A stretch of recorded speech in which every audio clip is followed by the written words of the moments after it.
Hello बच्चों, आज हम पढ़ेंगे NCERT 1.15। It is based on electric flux. चलिए बेटा, पहले सवाल पढ़ते हैं। क्वेश्चन आप बुक से देख लीजिएगा।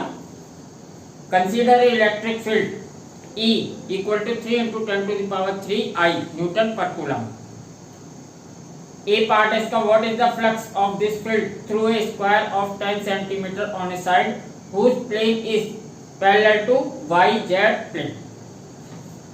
ए पार्ट ये कह रहा है कोई इलेक्ट्रिक फील्ड है जो कि यूनिफॉर्म इलेक्ट्रिक फील्ड है। मैग्नीट्यूड है 3 × 10⁻³ I cap Newton per coulomb. ये इसकी यानी इलेक्ट्रिक फील्ड जो है यूनिफॉर्म है और किस डायरेक्शन में है? X direction. आई कैप का मतलब आई डायरेक्शन। ठीक है, उन्होंने दे रखा है एक प्लेन है, एक स्क्वायर है जिसके साइड है 10 सेंटीमीटर और वो YZ प्लेन में रखा हुआ है। वो YZ प्लेन के पैरेलल रखा हुआ है। देखिएगा बेटा, इसमें सिंपल बात है, अगर YZ प्लेन में रखा हुआ है और X उसके परपेंडिकुलर होगी, सबको पता है। ठीक है, पर फिर भी देखते हैं। YZ प्लेन का मतलब है कि स्क्वायर की एक साइड Y साइड में होगी और एक साइड Z साइड में होगी। याद रखिएगा, अक्सर कंफ्यूज हो जाते हैं बच्चे। जिस प्लेन के भी पैरेलल दे उसमें उन्हीं प्लेनों के पैरेलल ही उनकी साइड्स होंगी। स्क्वायर में 2 साइड होती हैं। तो देखिए बेटा, मैं इसमें समझाने की कोशिश करता हूँ। 2D फिगर है ये। 2D फिगर में 3 डायमेंशन नहीं आ सकती। यहाँ पर इलेक्ट्रिक फील्ड आई डायरेक्शन में है और प्लेन YZ में रखा हुआ है। तो किसी एक को मैं इमेज करूंगा और 2 को मैं डायग्राम में दिखाऊंगा। तो मैं इसमें प्लेन दिखा देता हूँ। प्लेन केस में है Y और Z डायरेक्शन में।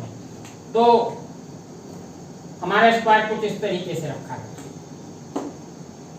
ये समझ लीजिए आप, स्क्वायर।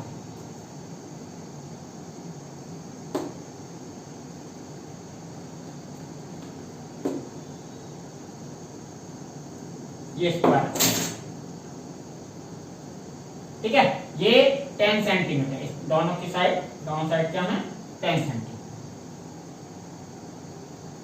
इसकी एक साइड Y डायरेक्शन में, एक साइड Z डायरेक्शन में है। तो ये किसमें माना जाएगा? स्क्वायर इन YZ प्लेन। अक्सर का क्वेश्चन इसी तरीके से आया बेटा, लास्ट कई साल आया भी है ये। इस तरीके से न्यूमेरिकल 2 मार्क्स में आता है। ठीक है, देखिएगा ये। और हमारा इलेक्ट्रिक फील्ड के डायरेक्शन में आई, इलेक्ट्रिक फील्ड आई। अब देखिएगा बेटा, Y और Z इस दिशा में है तो X किधर होगी? आपकी तरफ जो डायरेक्शन है, यानी बोर्ड से निकलते हुए जो डायरेक्शन है वो +Z होगी।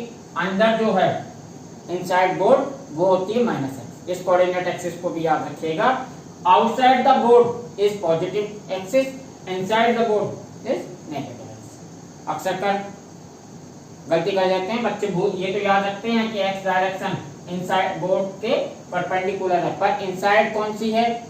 पॉजिटिव है या नेगेटिव है, ये याद नहीं रखते। तो याद रखिएगा, आउटसाइड पॉजिटिव होती है। जैसे ये बाहर निकली हुई है, इसका रो का मतलब है बाहर। तो हमारी जो E है उसको ऐसे मैं दिखा सकता हूं। आप ऐसे समझिए, E की डायरेक्शन, पहले मैं X डायरेक्शन दिखा देता हूं। क्रॉस का मतलब है -X और डॉट का मतलब है +X। यानी बाहर आपकी तरफ निकलती हुई डायरेक्शन +X है, अंदर की ओर जाती हुई डायरेक्शन, बोर्ड के अंदर जाती हुई डायरेक्शन कौन सी है? -X। ठीक है, अब हम आते हैं। हमारा इलेक्ट्रिक फील्ड है +X डायरेक्शन में, आई दे रखा है। तो इलेक्ट्रिक फील्ड की डायरेक्शन क्या है? डॉट। ऐसे दिखा देता हूं। इलेक्ट्रिक फील्ड की डायरेक्शन में आपके ऐसे यूं समझिए, बोर्ड में से इलेक्ट्रिक फील्ड निकल रहा है, बहुत सारा इलेक्ट्रिक। ठीक है, आप ऐसे दिखाना चाहें, यूनिफॉर्म है तो ऐसे दिखा दो। 1 मार्क्स बहुत जल्दी हो जाता है, पर मैं समझाने के लिए इसको थोड़ा ज्यादा दिखा रहा हूं आपको। इलेक्ट्रिक डॉट का मतलब बाहर निकलते हुए। ठीक है, ये इलेक्ट्रिक फील्ड यूनिफॉर्म ऐसे इस स्क्वायर से बाहर निकल रहा है। अब इसमें से हमें फ्लक्स निकालना। तो बेटा, फ्लक्स के लिए मैंने आपको फॉर्मूला बताया था। For flux phi E electric flux का फॉर्मूला होता है ई डॉट एस। ई होता है इलेक्ट्रिक फील्ड, एस होता है एरिया वेक्टर, एरिया। देखिए इसको अगर ओपन करें तो ये फॉर्मूला बनता है ई एस कॉस थीटा, ई S cos theta. Dot product को ओपन करें तो ई S cos theta. Cos theta, यहाँ एक बात है आपको फिर से रिकॉल कर लिख देता हूँ, where theta is the angle, theta is the angle between E and S vector, इन दोनों के बीच का एंगल। तो हमें सबसे पहले एस की डायरेक्शन, ई की डायरेक्शन मिल गई, कौन सी है आपकी तरफ, बोर्ड से बाहर निकलती जो डॉट दिखाया है। अब हमें निकालनी है एस की डायरेक्शन। तो मैंने एस की डायरेक्शन बताई थी, मैंने direction of area vector always perpendicular to plane, ठीक है। For open surface, open surface के लिए मैंने बताया था कि उसको अंदर ले सकते हैं, बाहर ले सकते हैं, इनसाइड भी ले सकते हैं, आउटसाइड भी ले सकते हैं, किधर भी ले सकते हैं, ठीक है। ये जो स्क्वायर होता है ये ओपन सरफेस होता है, आपको पता है, ओपन सरफेस, ठीक है। तो आप मर्जी है इसकी डायरेक्शन। अब इस प्लेन के वाई जेड प्लेन के या स्क्वायर के परपेंडिकुलर कौन सी डायरेक्शन होगी, या तो आप ऐसे ले सकते हो या स्क्वायर के अंदर, पर हम आउटसाइड ही ले लेते हैं। कौन सी ले लेते हैं, आउटसाइड, कोई भी ले सकते हैं।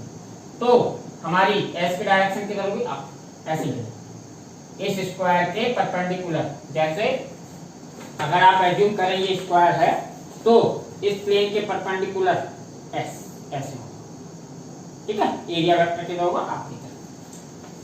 तो इसका जो एरिया वेक्टर है उसकी डायरेक्शन भी क्या है, बाहर की, ऐसे मान लीजिए एस भी बाहर, ई भी बाहर, यानी ये दोनों पैरेलल, ई भी बाहर, ग्रीन पेन ई बाहर आपकी तरफ, एस ब्लैक पेन ये भी बाहर। दोनों वेक्टर अगर एक ही डायरेक्शन में है तो एंगल कितना बनेगा, जीरो। एंगल कितना बनेगा, जीरो, दोनों पैरेलल है, ये समझिए। तो phi E equal to E S cos zero.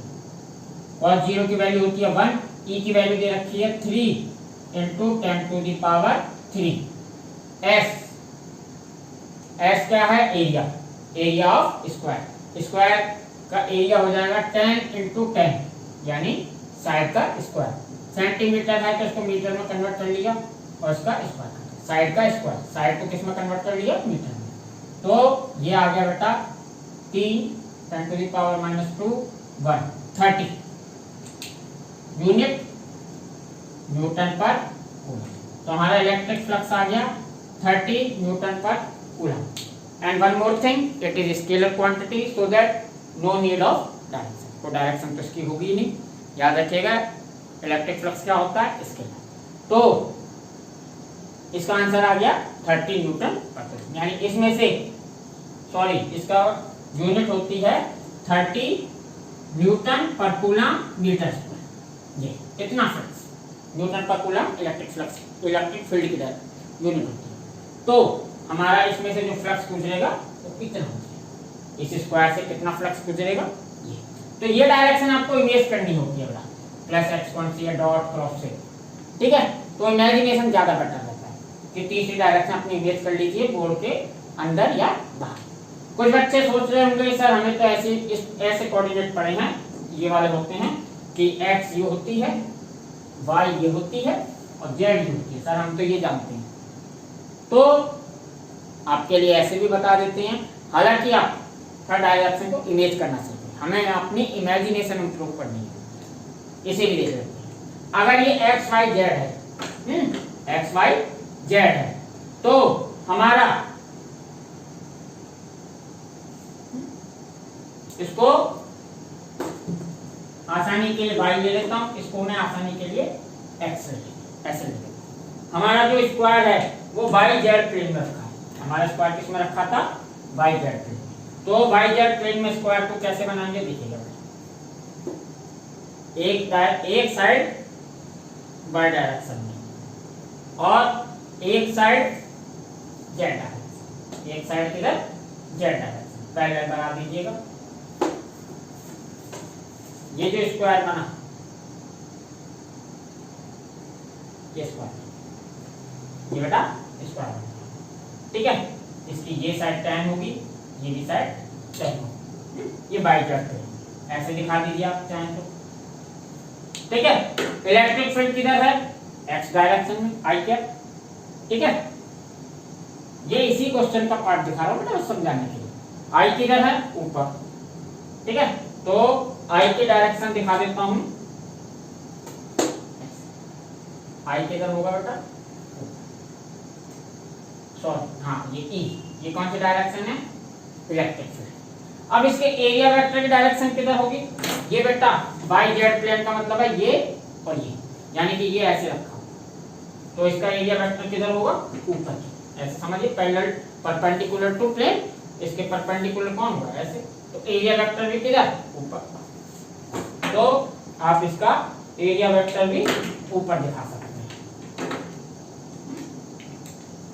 ऐसे दिखा दीजिए आप, इसी पर ही कर दीजिए, आपको ज्यादा अच्छा है। एरिया वेक्टर ई और एस पैरेलल है, एंगल कितना बनेगा, 0 डिग्री। ठीक है, आसान। ठीक है, तो आप ऐसे कीजिए, ऐसे कीजिए, बात कीजिए, ये इसको है, ये इसको है। आसान क्वेश्चन था, इस तरीके का 3 या 4 साल बोर्ड एग्जाम में आया पिछले 10 ईयर्स में। ठीक है, 2 मार्क्स में क्वेश्चन आता है, कुछ इसी तरीके से आएगा, बस कुछ नहीं होगा, ज्यादा मुश्किल क्वेश्चन नहीं बनता बोर्ड एग्जाम में। यूनिफॉर्म इलेक्ट्रिक फील्ड होगा मोस्ट ऑफ टाइम।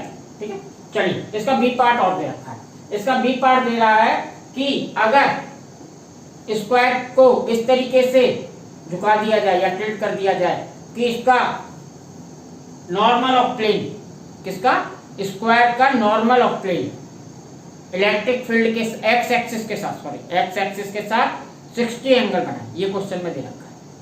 तो बेटा नॉर्मल ऑफ प्लेन दे रखा है, क्या दे रखा है, नॉर्मल ऑफ प्लेन। इसका नॉर्मल आपको मालूम है, प्लेन का नॉर्मल क्या होता है, area vector. Normal of plane ही क्या होता है, एरिया वेक्टर।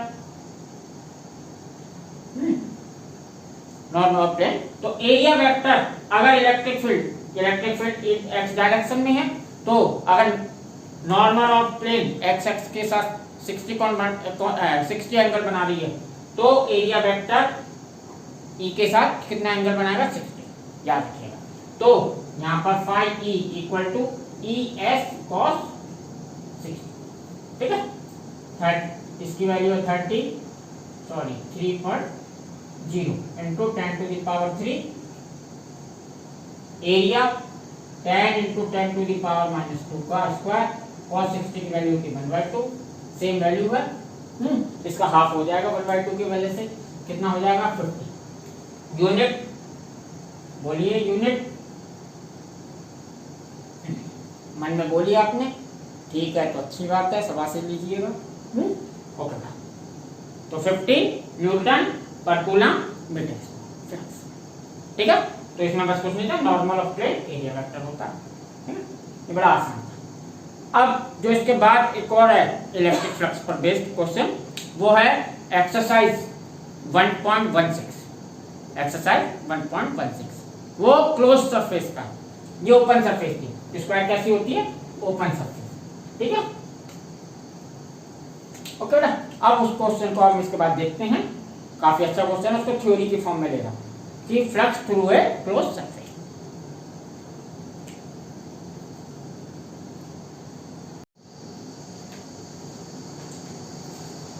चलिए बच्चों, अब हम देखेंगे एक्सरसाइज 1.16।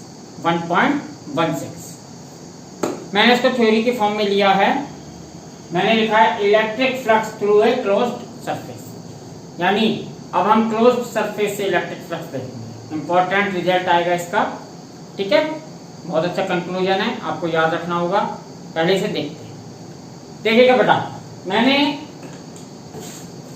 प्रीवियस क्लास में क्लोज सरफेस के लिए एरिया वेक्टर की डायरेक्शन के लिए लिखा था कि direction of area vector always normal to plane of area and always outward, यानी क्लोज सरफेस के लिए इसकी डायरेक्शन, एरिया वेक्टर की डायरेक्शन हमेशा आउटवर्ड होती है और प्लेन के नॉर्मल होती है। ठीक है, तो वो किस तरीके से डायरेक्शन लेते हैं ये अभी हम देखते हैं। ये एक्सरसाइज 1.16 में क्वेश्चन भी दे रखा है कि कोई क्यूब है जो यूनिफॉर्म इलेक्ट्रिक फील्ड में रखा है, क्यूब की साइड 20 सेंटीमीटर दे रखी है, जिसकी साइड कोऑर्डिनेट एक्सिस के पैरेलल हैं, एक्स वाई जेड के पैरेलल हैं। How much flux passing through it, इससे कितना फ्लक्स पास करेगा। चलिए, तो आप एक्सरसाइज का क्वेश्चन भी है, मैं इसको थ्योरी के फॉर्म में लिया है, फ्लक्स थ्रू ए क्रॉस सर्किट। चलिए, तो फ्लक्स निकालने का तरीका कैसे है देखिएगा बेटा। नॉर्मली अभी ये क्यूब मैंने यह माना है, consider a cube placed in uniform electric field in positive x direction. इसमें ये क्यूब है जो कि positive x uniform electric field में रखा है, यूनिफॉर्म इलेक्ट्रिक फील्ड में रखा है। यूनिफॉर्म इलेक्ट्रिक फील्ड किस डायरेक्शन में, एक्स डायरेक्शन। चलिए, हमें इस क्यूब से कितना फ्लक्स निकलेगा ये निकालना है। तो जब इस तरीके की प्रॉब्लम आए तो आप बेटा क्या कीजिएगा, जब भी फ्लक्स निकालना हो तो जितनी भी साइड हैं सबसे फ्लक्स निकालिएगा, सबसे फ्लक्स निकालिएगा कि इस साइड से फ्लक्स कितना, इससे कितना, इससे कितना।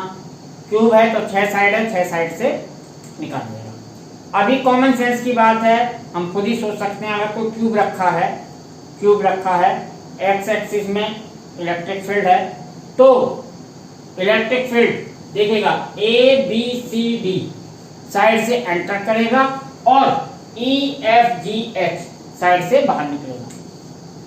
ए बी सी डी से एंटर करेगा, एफ जी एच ई से एग्जिट करेगा। इलेक्ट्रिक फील्ड क्योंकि स्ट्रेट है एक्स डायरेक्शन में ऐसे, तो वो ऊपर वाली साइडों से ए बी एफ ई या और किसी साइड से नहीं निकलेगा, ऐसे जा रहा है। ऐसा तो है नहीं कि अपने आप मुड़ जाएगा, यूनिफॉर्म इलेक्ट्रिक फील्ड है। तो जो कॉमन सेंस की बात है, ये आसान प्रॉब्लम है क्योंकि इससे मैं प्रूफ करने वाला हूँ। देखिएगा बेटा, ये कुछ इस तरीके का क्यूब है, क्यूब की 6 साइड, ये क्यूबॉइड शेप है, पर आप इसे एज्यूम करके चलिएगा कि ये क्या है, क्यूब। क्या है बेटा, क्यूब। ये साइड में आपको फेस नहीं करा हुआ जाएगा, तो आपको ये क्यूब ही नजर आएगा। चलिए बेटा, तो ये क्यूब कुछ इस तरीके से रखा हुआ है, ठीक है। इसका ये वाला जो फेस है मेरे सामने वाला, ये है A B C D, A B C D. हम हर साइड से फ्लक्स निकालेंगे और इसके एरिया वेक्टर भी देखेंगे कैसे कैसे निकलेंगे। चलिए बेटा, तो सबसे पहले निकलते हैं हम flux through a surface A B C D. Flux through surface A B C D is, इस फ्लक्स को मैं एज्यूम कर लेता हूं phi A B C D. Okay बेटा, ए बी सी डी। ये कैसे निकालेंगे, हमें मालूम है फॉर्मूला E डॉट एस, एक सरफेस का निकालना है, इस surface A B C D वाला E डॉट एस यानी E S cos theta. Cos theta होता है angle between electric field and area vector. तो देखिए बेटा, ए बी सी डी का एरिया वेक्टर, मैंने कहा था एरिया वेक्टर हमेशा प्लेन के परपेंडिकुलर होता है और आउटवर्ड होता है, इसमें याद रखिएगा आउटवर्ड हमेशा रखिएगा। ये है अपना ए बी सी डी, ये surface A B C D जो मेरी तरफ यहां से दिखाई दे, इसका एरिया वेक्टर इस प्लेन के परपेंडिकुलर और आउटवर्ड, यानी कैसे, ऐसे पॉइंट, ये ओपन पॉइंट ऐसे, इसका एरिया वेक्टर किधर होगा, इधर। तो अगर मैं इसका एरिया वेक्टर बनाता हूं इस सरफेस का, तो इस सरफेस का एरिया वेक्टर होगा बेटा S। ये है ए बी सी डी का एरिया, समझ जाइएगा। S बाहरी होगी, अंदर नहीं हो सकती, क्यूब के अंदर का भी डायरेक्शन नहीं होगी, यानी क्लोज सरफेस में अंदर की ओर एरिया वेक्टर की डायरेक्शन नहीं है। तो S, तो यहां देखिएगा बेटा E किधर है, उस डायरेक्शन में S किधर है, नीचे तरफ। तो दोनों के बीच एंगल कितना हो गया, 180। कितना एंगल हो गया बेटा, 180। तो यहां पर मैं इसे लिखूंगा ES, नीचे लिख देता हूं, तो यह आ गया बेटा ES cos 180। cos 180 की वैल्यू होती है बेटा -1, cos 180 की वैल्यू होती है -1, तो ये आ गया -ES, या -ES। कौन सा, phi A B C D, phi A B C D. ठीक है, इसको आप इक्वेशन 1 बोलते हैं। ठीक है, अब कोई और सरफेस ले लीजिए। अब ए बी ई एफ ले लीजिए। ए बी ई एफ, ये ऊपर वाली ए बी ई एफ कौन सी सरफेस है? ऊपर वाली। इसका एरिया वेक्टर किधर होगा बेटा? ये प्लेन है, इस प्लेन के परपेंडिकुलर और आउटवर्ड, तो बाहर। तो इसका एरिया वेक्टर किधर होगा? बाहर। एरिया वेक्टर है बाहर, ऊपर की ओर है। और इलेक्ट्रिक फील्ड किधर है? इस डायरेक्शन। एरिया वेक्टर ऐसे और इलेक्ट्रिक फील्ड इस डायरेक्शन में, तो एंगल कितना बना? 90 का। कितना एंगल बनेगा? 90 ऐसे। इसका एरिया वेक्टर होगा बेटा ऊपर की।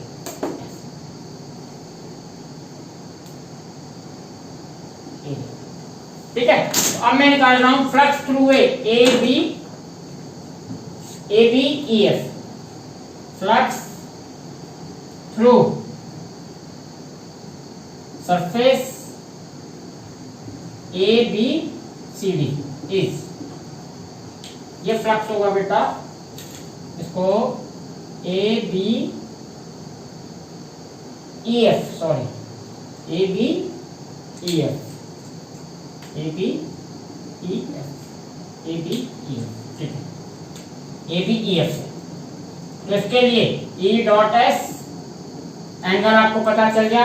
एस किधर है? ऊपर, ई किधर है? इधर। एंगल कितना बना? 90। ई और एस के बीच एंगल बना 90, तो ई S cos 90।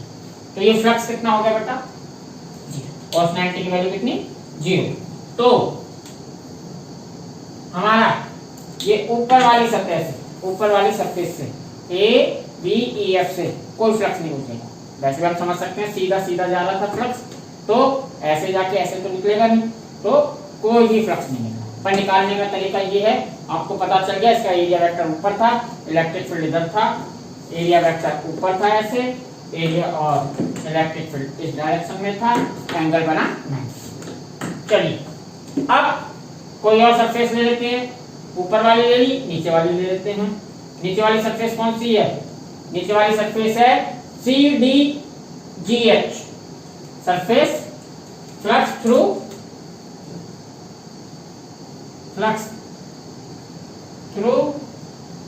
Surface C D G H, C D G H, ये है बेटा सी डी जी, नीचे में C D G H surface कौन सी है? नीचे में। तो इसका एरिया वेक्टर इस प्लेन के परपेंडिकुलर और कहां? आउटवर्ड। कहां होगा? आउटवर्ड, यानी बाहर। अंदर कभी भी नहीं जाएगा, ट्यूब के अंदर जाती डायरेक्शन। तो इसका एरिया वेक्टर होगा बेटा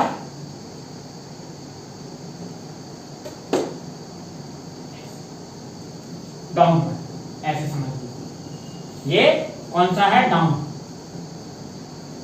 और ये कौन सा था? अप। ठीक है, यानी ये बाई जेड में है, ये माइनस बाई में, ऐसे समझ लीजिए। ये बाई में दिख रहा है और ये माइनस बाई में दिखाई दे रहा है।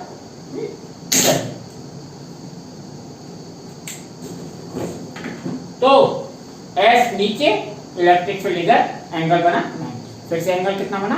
90। तो इसको लिखता हूं मैं फ्लक्स ए सी डी जी एच बराबर ई एस कॉस ई डॉट एस बराबर ई एस कॉस 90 बराबर 0। यानी इस सरफेस से, नीचे वाली सरफेस से भी फ्लक्स नहीं होता, 0 फ्लक्स होता।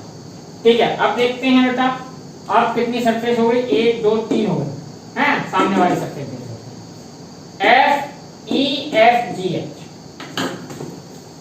ये E F G H, E F A कौन सी है? E F G H. मैंने बॉक्स को ऐसे रखा था, ए बी सी डी। ठीक है, ई एफ जी, ये सरफेस। इसका एरिया वेक्टर किधर होगा? S, outward. ये प्लेन है, प्लेन के परपेंडिकुलर एस। है, और आउटवर्ड बाहर की। तो इसका एरिया वेक्टर होगा एक्स एक्सिस के डायरेक्शन, ये समझ, ठीक है।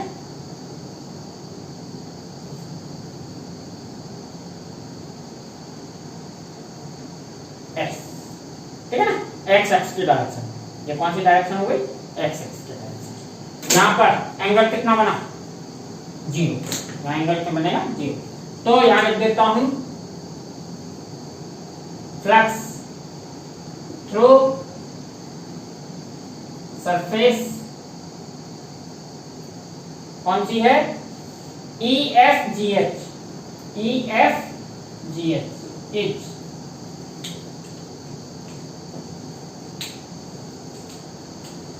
फाइव ई एफ जी एच, एंगल बना 0, ई डॉट एस, तो ई एस कॉस 0, कॉस 0 की वैल्यू होती है बेटा ई एस, ई एस। इस चीज को नीचे लिखे बराबर ई एस, ये इक्वेशन हो गई 4, इसको नाम दे दिया इक्वेशन 4, ठीक है। फाइव ई एफ जी, देखिए बेटा यहाँ एस और ई, एक ही डायरेक्शन, एस और ई, ये ई बेटा अलग है, ये ई अलग है, ये इलेक्ट्रिक फील्ड को रिप्रेजेंट कर रहा है, और ये ई एक साइड है, एक कॉर्नर है, ठीक। चलिए एस और ई की डायरेक्शन एक है, तो एंगल कितना होगा, 0। चलिए अब दो साइड और बची बेटा, 4 साइड हो गई, 2 साइड और बची, एक कौन सी, ये वाली ए एफ डी जी, कहाँ गई, ए एफ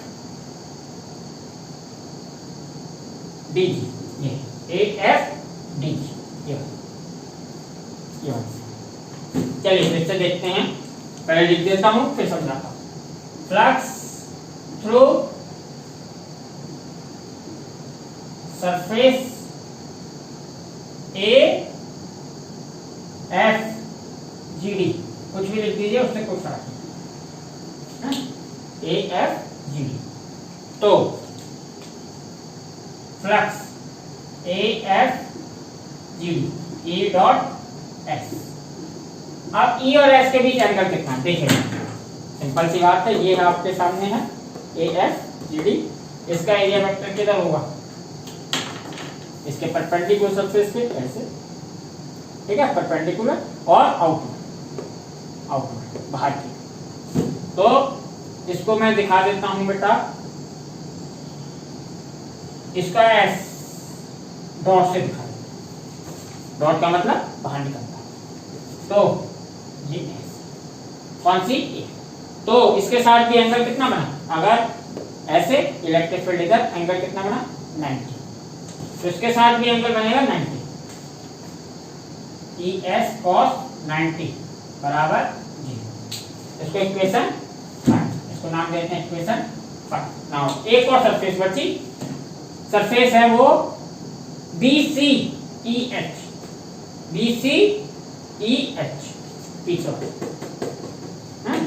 वाली सरफेस, तो पीछे वाली सरफेस का एरिया वेक्टर अंदर बोर्ड के अंदर ऐसे अंदर की, ठीक है। तो बी सी ई एच, इसका एरिया वेक्टर होगा बेटा एस, क्रॉस अंदर की, इनसाइड द बोर्ड, तो ये कैसा था, आउटसाइड द बोर्ड, है, ठीक है, आउटसाइड द बोर्ड, ये इनसाइड द बोर्ड, इस इनसाइड के बोर्ड के में अंदर, और इलेक्ट्रिक फील्ड इधर डायरेक्ट, फिर से 90 का एंगल, तो इसके लिए flux through surface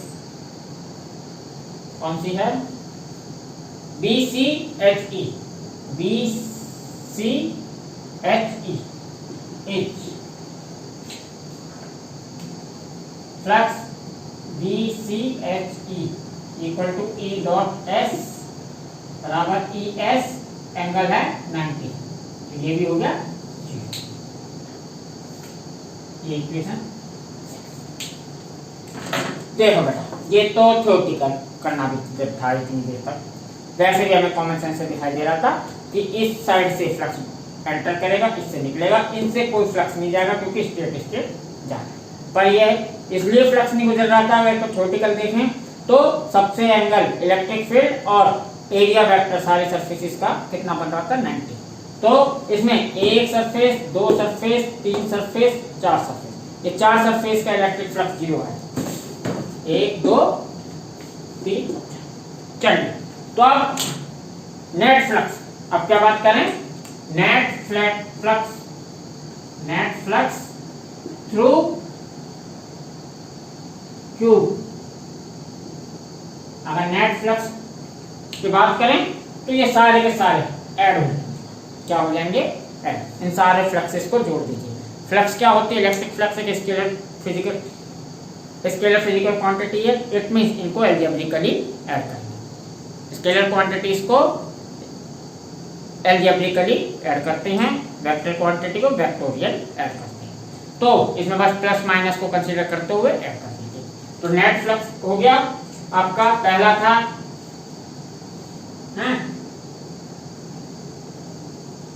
ES sorry minus ES plus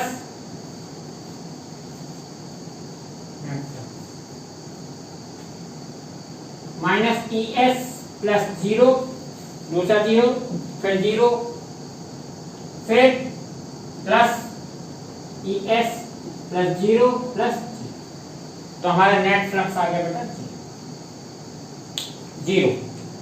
यानी इस ट्यूब से जो टोटल फ्लक्स गुजरा वो क्या है, जो भी फ्लक्स पास किया टोटल वो क्या है 0, यानी इससे कोई फ्लक्स पास नहीं किया। ये कॉन्सेप्ट कैसे लिया गया बेटा, ऐसे समझिए कि किसी भी क्लोज सरफेस में एंट्रिंग फ्लक्स को आप नेगेटिव लेते हैं तो एग्जिट फ्लक्स पॉजिटिव लिया जाएगा। किसी भी क्लोज सरफेस के लिए ये रूल है, इसको आप अच्छी तरह से याद रखिएगा। पहली बात तो ये हो गई कि किसी भी क्लोज सरफेस से, ये अभी ट्यूब के लिए नहीं, किसी भी सरफेस के लिए ट्रू है कि flux through any close surface always 0। ठीक है, उसके लिए कंडीशन है, वो मैं भी लिखाने वाला हूँ, क्या कंडीशन है वो भी बता रहा हूँ। ठीक है, किसी भी क्लोज सरफेस से फ्लक्स 0 होगा। आप ये एज्यूम करके चलेंगे कि एंट्रिंग फ्लक्स अगर आपने नेगेटिव ले लिया तो एग्जिट फ्लक्स पॉजिटिव लेंगे। आप इसका रिवर्स उल्टा भी ले सकते हैं, आप एंट्रिंग को पॉजिटिव ले लीजिए तो एग्जिट को नेगेटिव ले सकते हैं, आपकी मर्जी। पर क्योंकि यहाँ पे एंट्रिंग फ्लक्स में एरिया वेक्टर नेगेटिव आ रहा है तो मैं नेगेटिव कहूंगा। आप एंट्रिंग फ्लक्स को नेगेटिव ले लेना और एग्जिट फ्लक्स को क्या ले लेना, पॉजिटिव। तो हमेशा क्या रहेगा 0, हमेशा। ये किसी भी शेप, साइज या किसी भी नॉन यूनिफॉर्म इलेक्ट्रिक फील्ड के लिए भी ये बात ट्रू है, ये बात ट्रू है। पर एक चीज याद रखनी होगी कि जो ये इलेक्ट्रिक फील्ड है ये क्लोज सरफेस के अंदर से ही नहीं बनना चाहिए, ये हमेशा बाहर से ही बनना चाहिए। कोई भी इलेक्ट्रिक फ्लक्स बाहर से एंटर करना चाहिए क्लोज सरफेस में, तभी ये बात सही है। तो अभी इतनी बात लिखने के बाद मैं यहाँ पर लिखना शुरू करूँगा। पहले आप इतना लिख लीजिए जिससे आपको आइडिया है। तो इतनी बात क्लियर हुई कि किसी क्लोज सरफेस से टोटल इलेक्ट्रिक फ्लक्स क्या होता है 0। क्या क्या कंडीशन है वो मैं बता, देखिए समझिएगा। यहाँ से मैं पहले थोड़ा रफ करूँ तब आपको समझाना स्टार्ट करता हूँ। ये मैंने प्रूफ करने के लिए क्यूब में बना, देखो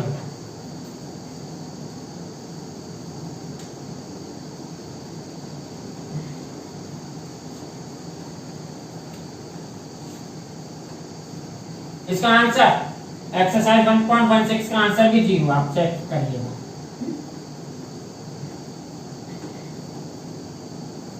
देखिए बेटा, इसमें हम ऐसे मान सकते हैं, एंट्रिंग फ्लक्स को नेगेटिव मान सकते हैं, एग्जिट फ्लक्स को पॉजिटिव मान सकते हैं। देखिए अगर ये इस तरीके की शेप नहीं होती, कोई स्फीयर मान लीजिए, ये कोई स्फीयर भी क्लोज सरफेस होती है, ठीक है, ये स्फीयर है और ये यूनिफॉर्म इलेक्ट्रिक फील्ड नहीं होता, नॉन यूनिफॉर्म होता, कुछ इलेक्ट्रिक फील्ड ऐसे होता।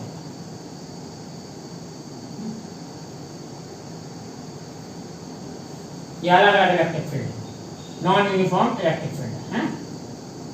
अब आप देखिएगा इसमें कितना फ्लक्स, कितनी इलेक्ट्रिक फील्ड लाइन एंटर हुई, 4, निकली भी कितनी, 4। जितनी फील्ड लाइंस एंटर करेंगे उतनी निकलेंगे, तो सिंपल सी बात है। अंदर तो एक्यूमुलेट हो नहीं सकती, कॉन्सेप्ट है ये, एक इमेजिनरी कॉन्सेप्ट है, अंदर एक्यूमुलेट वगैरह नहीं होती।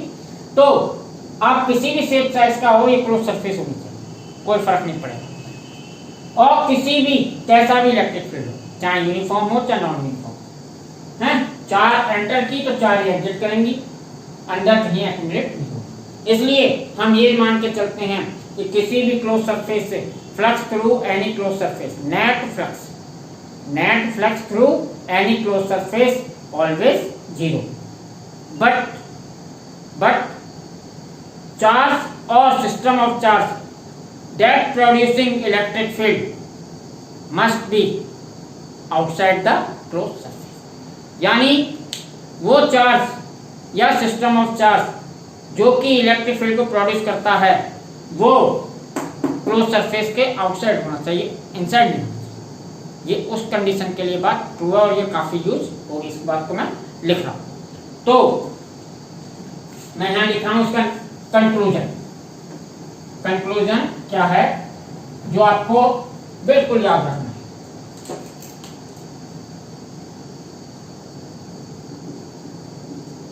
कंक्लूजन है the net flux, net use कर रहा हूं, नेट फ्लक्स, और इसमें एक चीज और इलेक्ट्रिक फ्लक्स के लिए ट्रू है इसलिए लिख रहा हूं, net electric flux through any closed, any लिखा है, any closed surface this 0 is always लिख देता हूं, ऑलवेज 0, ठीक है। The net electric flux through any closed surface is always 0, but charge or system of charge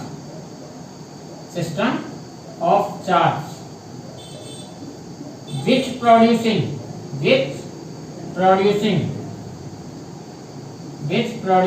electric field must be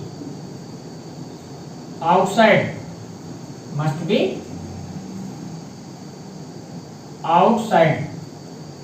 the closed surface। ये बेटा बहुत इंपॉर्टेंट है,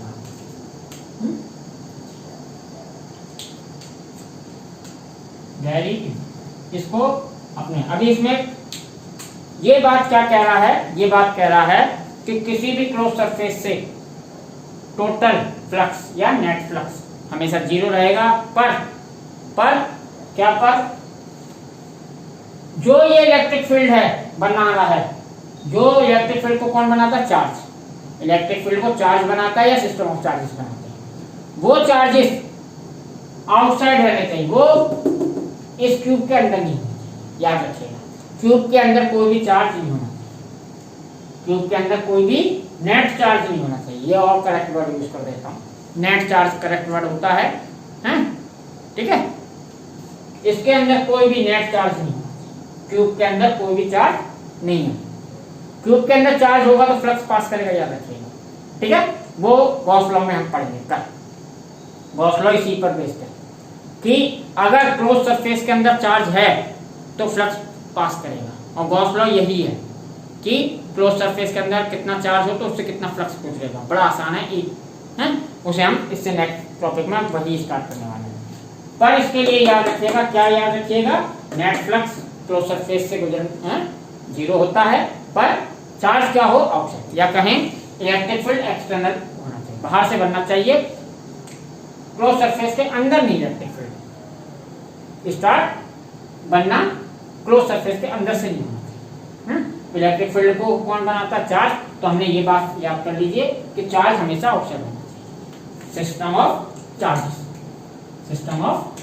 तो इलेक्ट्रिक फील्ड को चार्ज इस सिस्टम ऑफ चार्जेस बनाना, तो ये मैंने यहाँ पे लिख दी है, बट चार्ज और system of charges which producing electric field must be outside the close surface. ये तो एक चीज और यहाँ लिख लीजिए, नॉर्मली